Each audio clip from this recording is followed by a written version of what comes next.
Hi, I'm Marcia Lehman, and I'm a Knox County Master Gardener. Today, I'm going to be pruning a Silky Dogwood.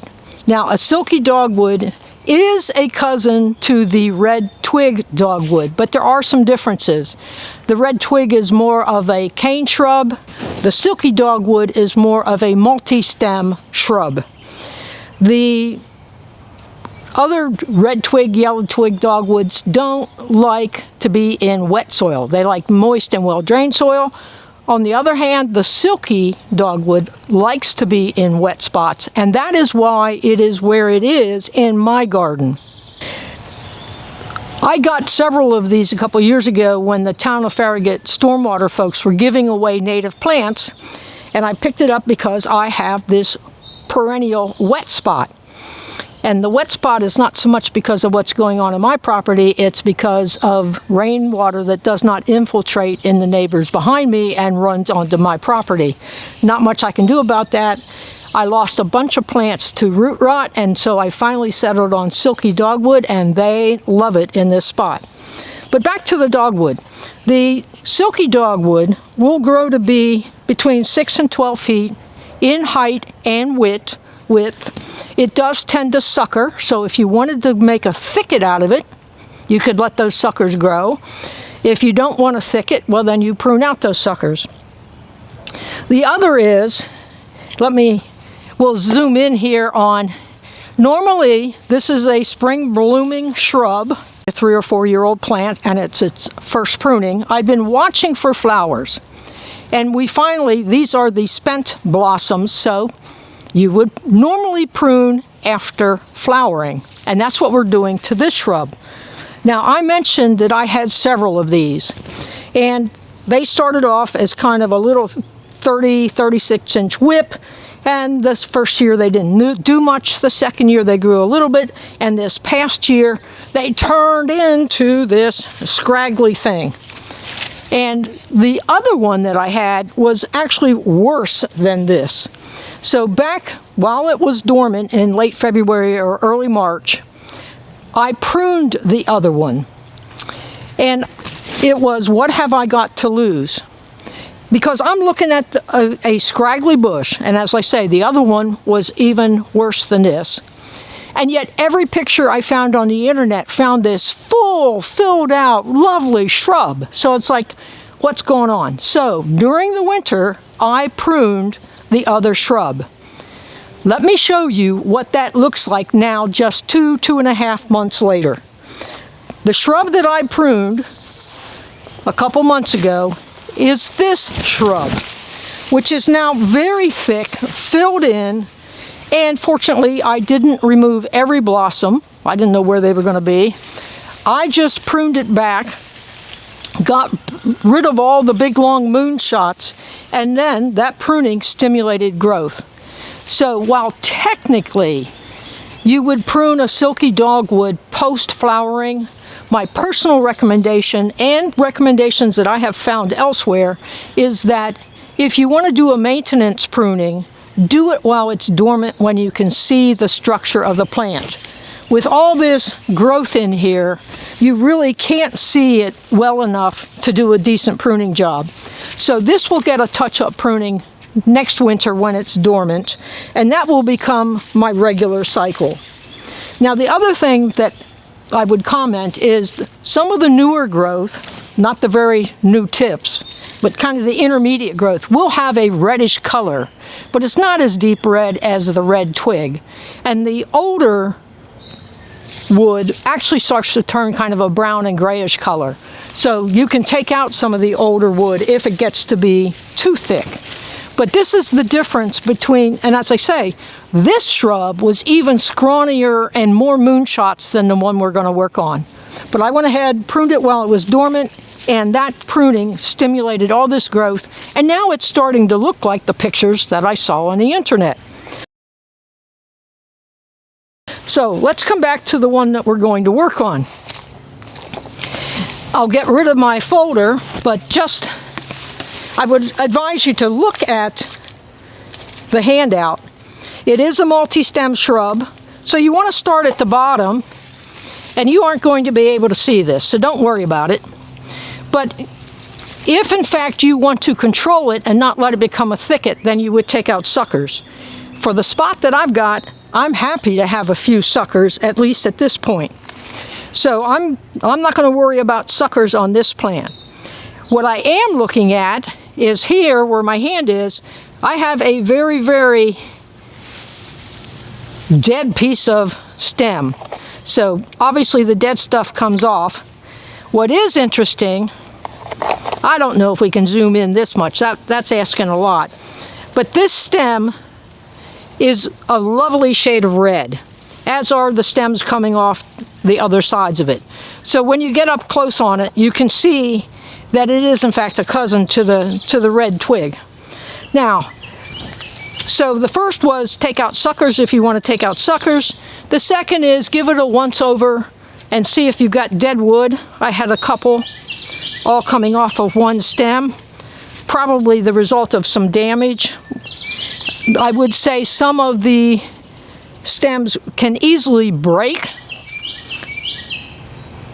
And don't worry about that, just clean it up, cut it back to the next node.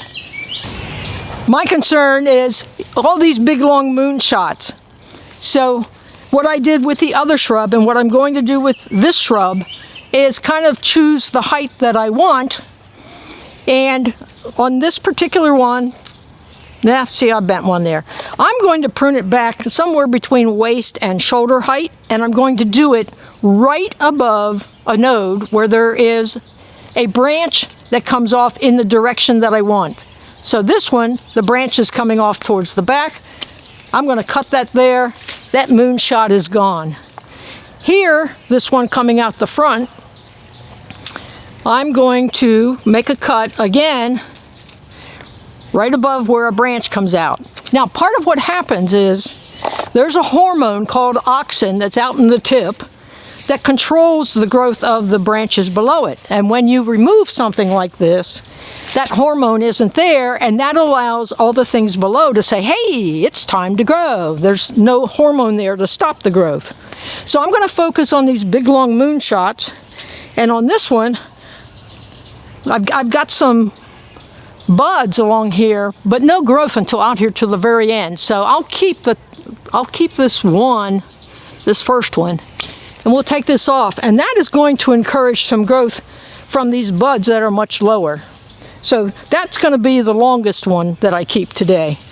And I'm also down here, I'm not a big fan of all the ones that really want to grow out parallel to the ground. So if they don't want to grow kind of up and out, I'm going to take them off, which just makes walking around here a little easier. I'll keep some of those for at least this year. Now let me, part of the reason that other one got pruned in the spring is that every time I came back here to weed or to check on other flowers and shrubs, I was getting whacked in the face. So it kind of fell in that dysfunctional category. So this one, if I take some of this length off, it is likely to grow a little straighter. And so I'm going to be a little more, I'm going to be serious on this one. I'm going to take it off back here. That's quite a bit. And then the one that comes off of there, I'm also going to shorten. I'll just work my way around here. So now I've got stuff coming off at me. Play around with those a little bit. Oh, yeah, this gets kind of long. So how long do I want it to be? I would suggest, if you're not sure,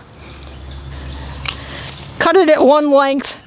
And if you really want to go back then and say, oh, I didn't take it short enough, you can take a little more off, rather than making a really, really short cut and then coming back and saying, oh, wish I could glue that back on.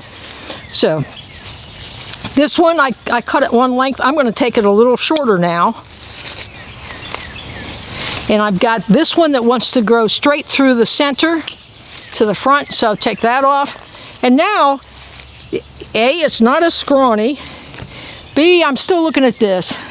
Not really happy with that, but there's absolutely no other buds along there. And I'm hoping that the cut I made will encourage some growth. So if I come around this side, this one was, I think, our first cut. That one I'm happy with. This one, I was going to say it's hanging a little low, so if I trim it back to a branch node and one that's coming up. And then below that, yeah, there's one more little thing coming out here. So this one, yeah, I'm going to shorten this. Plus, it looks like some critter's been nibbling on this. I don't know if we can zoom in on that right where my hand is, but we've got some damage there and a little bit more. So I'm actually going to make that one quite short to get rid of that damage. Now, this is, you know, you may say, well, this is not a particularly attractive shrub at the moment, but I have every confidence that this shrub is going to do what the first shrub did. And again, my only other comment is I pruned the other shrub while it was dormant, and so when it came out of dormancy, man, it put on a whole flush of growth.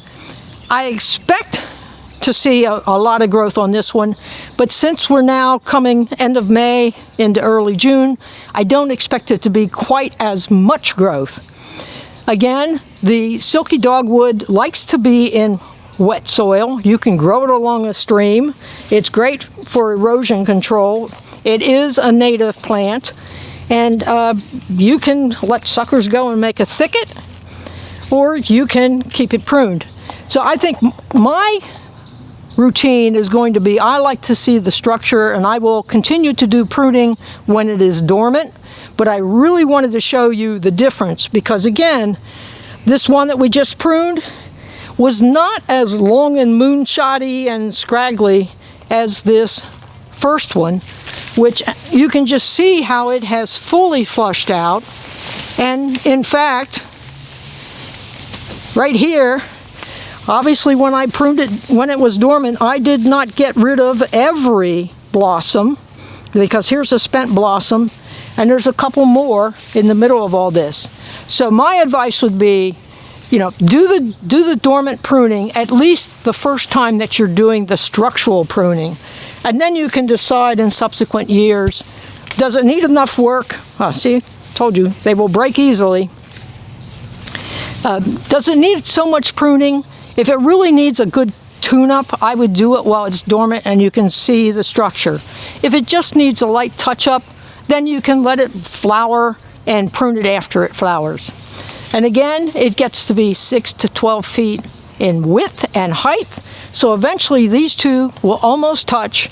And I have now created one shrub, and I'm certain the second's going to do the same thing, that will start to look like the pictures of what it should look like.